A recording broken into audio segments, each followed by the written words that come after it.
and COVID is spreading at record speeds on the African continent. Infection rates have increased for the past 6 consecutive weeks, notably due to the Delta variant. The WHO's Africa director warns that the speed and scale of Africa's third wave is like nothing we've seen before.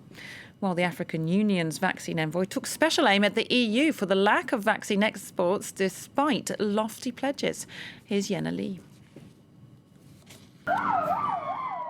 There are more candidates than beds at this makeshift care centre set up by a charitable organisation.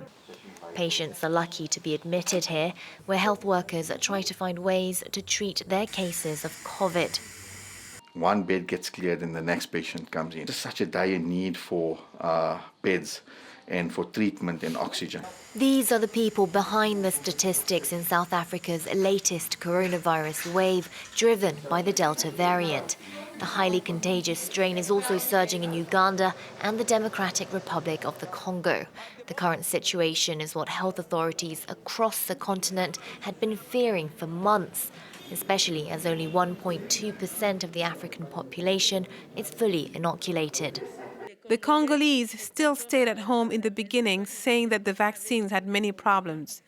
But since the third wave, we can see more interest. The Congolese are beginning to understand. Hesitancy, logistical issues, but most of all the lack of vaccines explain the slow rollout. The vaccine gap between rich jab-producing nations and the rest of the world is growing wider, just as the Delta variant gains pace. If you recall, Europe has vaccinated a large chunk of its population, and the United States. Life is returning to normal. The European soccer championship is going on now, the European Cup. You can see the stadium are full with young people shouting and hugging and doing all what we cannot do that in Africa. The African Union also criticized the international COVAX vaccine sharing mechanism.